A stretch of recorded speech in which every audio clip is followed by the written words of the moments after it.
Everyone says that rowing is the perfect full body workout. And honestly, they're almost right. With every single stroke that you're taking, you're activating up to 85% of the muscles in your body. But what about the other 15%? What muscles aren't being activated? What muscles aren't being trained? Do you even need to train them? Now, rowing is obviously great for whole body fitness, and it depends entirely on your fitness level and what your aims from your training are. But if you want to build a balanced body, avoid injury and avoid weaknesses, and also just generally become stronger overall, there are definitely some of the muscles that aren't necessarily used through the rowing stroke that you're not going to want to neglect. In today's video, we're going to go through the muscles that are actually trained through the rowing stroke. We're going to talk through those 85%. I'm then going to throw a spotlight onto the other 15%. And I'm going to give you some exercises that you can work on in order to make sure that you're targeting those muscles that aren't involved in the rowing stroke. Hi everyone, I'm Francis Highton, a former GB rower and rowing coach. And one question I hear a lot is, does rowing train the whole body? The short answer is almost. And today, this video is going to break down exactly which muscles are activated through the rowing stroke and which are the 15% that get left behind. And we're going to give you some exercises to work on them. Let's jump in. We're going to start at the finish position. So you need to make sure that you're here in this nice strong position. Your handle is just below your chest here. But at this position, you're already activating quite a lot of muscles. You've got your core, which is holding your body entirely stable and keeping yourself centralized on the seat. You've got your back muscles, which are holding your shoulders together, almost pinching them together a little bit at that back end, and that's holding the handle nice and stable. Your abs are keeping you centralized as well, and there's a tiny bit still holding your legs in position, so your legs are still activated here. So even at this position, sitting in this position, you're activating quite a lot of the muscles in your body. As we start to roll forward, we're going to activate our shin muscles to pull our legs in up to this front end. And all the way through that, you're staying activated. The core is staying strong, the shoulders are staying tall, your arms are nice and loose, you're not getting too tense here in the arms, but you're still obviously holding onto the handle. So you've still got a little bit of the muscles being activated through the arms. So far in the recovery, we've activated our shins and we're building on the activation that we've already had with the rest of the body. So we've been working on our shoulders being activated, our core, our abs, and our legs are getting ready for where the real work begins here at the catch. And now we're at the catch, and this is where the real work begins. This is where you really start activating everything that hasn't yet been activated. The first thing that should be activated here from that front are the big quadriceps that you've got and your glutes. So you're going to start pressing through the drive, activate those leg muscles, activate everything. As the legs get to full extension, you're going to then bring the body in the back in, again, holding that core nice and stable through that drive. You're still activating the muscles, your legs are still engaged. And as you swing from that pendulum position, from here to here, that back is engaged, those shoulder muscles are holding that body nice and tall. You're not dropping the shoulders down, you're not holding them way up tense in here, but you're activating that swing through, and then the arms are going to finish off the stroke. The arms obviously are taking quite a lot here in the biceps, but obviously your forearms, your wrists, and you're holding on to the handle means that most of the arm is getting utilized as well. So I'm going to put that all together here. So our core is activated, our abs, our legs, we're still activated here, and our shoulders are holding our body nice and tall. As we roll forwards, our shin muscles get involved.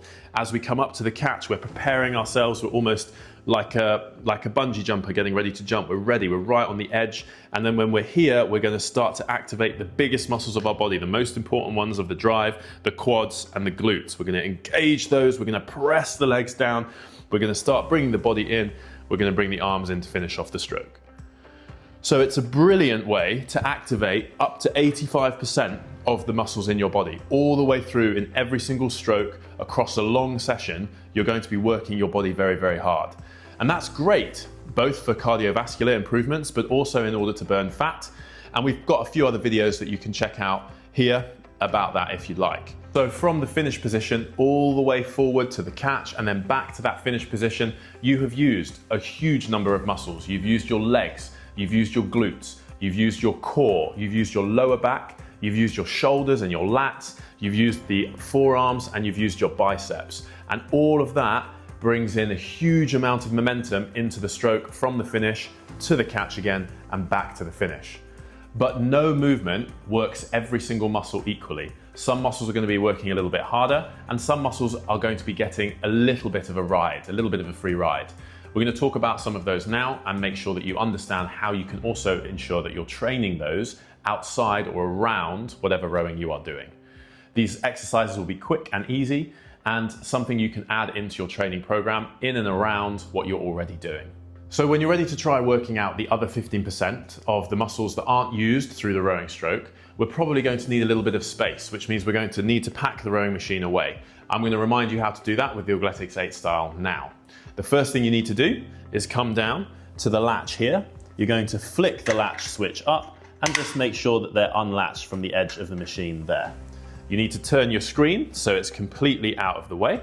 So if we turn it like that, nice and out of the way, ready for the body of the machine to go up, you're going to move the seat all the way to the end, to the foot plate, so that it doesn't bang when you lift it up. And then all you have to do is lift up the machine itself until it clicks in position there. And as you can see, it's now nice and safe and out of the way. You've now got lots of space ready to start working on those muscles that aren't necessarily activated through the rowing stroke. So one of the first muscles that isn't trained a huge amount through the rowing stroke is the triceps on the back of your arm here. Now, it's important for us to remember that the biceps are challenged through the entire rowing stroke, most of it. As long as you're not tugging too hard, you don't want to be tugging too hard into the biceps, but as you finish the stroke off, you are going to be using them. The triceps aren't challenged nearly as much. They're there to help stabilize the movement, but they don't necessarily get activated as much as the biceps. So how can we make sure that we are activating the triceps in order to create healthy elbows and healthy shoulders? A simple thing, tricep dips. Now, if you have access to parallel bars, you can use them, but not everybody does have access to those. So a simpler way would be tricep dips off a chair at home or off a slightly raised platform. 10 to 15 repetitions, 3 or 4 times would be great. And that would be supplemented around the rest of the exercises that I'm about to describe. So tricep dips, you're going to want to find yourself a ledge. It can be a seat like this. Make sure that your bum is hovering just over the edge of it. Try and have your legs as much as close to 90 degrees as you can, and you're going to slowly lower yourself down to the ground and then back up.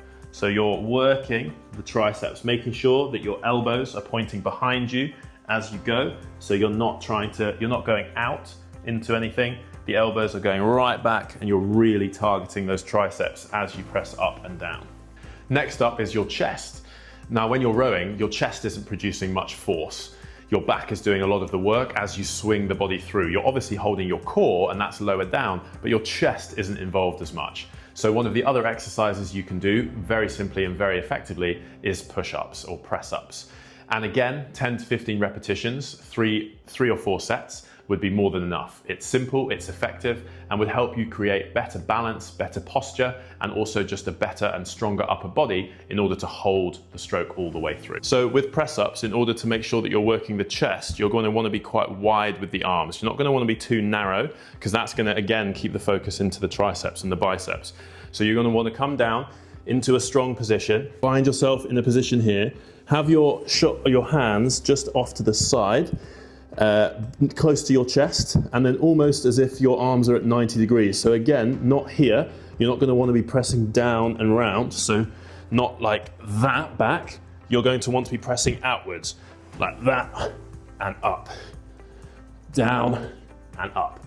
Now ideally, obviously, you have your chest to the ground. You want your chest here, this area, to be hitting the ground, not other parts. So hold yourself up, hold your core nice and stable, and press down and up, down and up. If it's too hard for you, feel free to have your knees on the ground. You're still going to get the same workout from the press on the chest if you do this. Muscles, number 3, that don't get worked too much are the obliques, which are these side abdominals that you have on both sides of your body. Now, while your abs are tested quite a lot through the rowing stroke, they're mainly used as stabilizers. Your lateral side abs, abdominals, the obliques, don't get used nearly as much. In a boat, that's going to be a little bit different because you're using your body to help stabilize yourself in the boat. But especially on the rowing machine, there's less movement, there's less wobble, and therefore the side abs are not tested as much. So what I would recommend there are Russian twists, or side plank variations. And I'm going to show you how to use those shortly. Again, 10 to 15 repetitions, 3 or 4 times is going to be more than enough. Third exercise to target those obliques on both sides of your abdominal muscles, so your side abs, is Russian twist. Now you can do this with or without a weight, so I'm going to show you without a weight first. If you want to, keep your feet on the ground, or you can raise your feet up, and you're going to be twisting from side to side like this, which is really going to target those muscles. Now obviously it's easier if you keep your feet on the ground, and again hold yourself in that position and twist from side to side. If you want to make it a little bit harder, you can always grab yourself a slightly heavier weight or a weight of some sort, hold that close to your body, and then you're going to twist from side to side, targeting those side abdominals.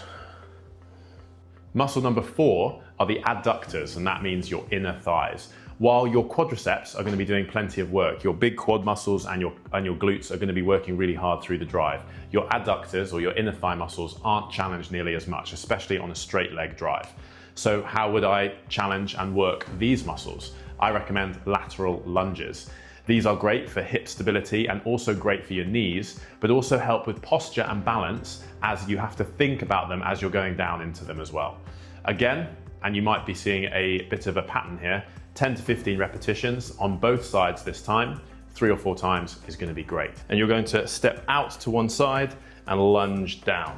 Try and get yourself down to as close to 90 degrees as possible, and then lunge back up. And now you can either do 10 on one side, the same side, back down and up, down and up, or from this middle position that you've got, depending on your balance, depending on how you are with these exercises, you can go down on one leg, up, and then step to the other side.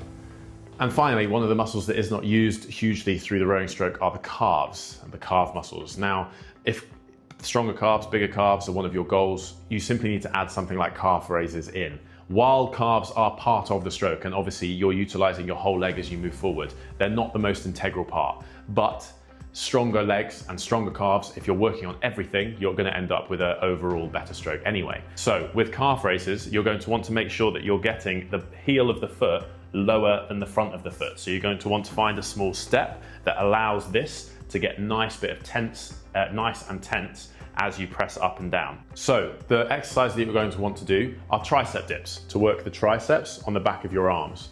You're going to want to do press-ups or push-ups to work the chest. You're going to want to do Russian twists to work your obliques on both sides of your abdominal muscles. You're then going to want to work on your inner thighs, your adductors, by doing lateral lunges. And the final exercise you're going to do is calf raises to work the calves at the bottom of your legs.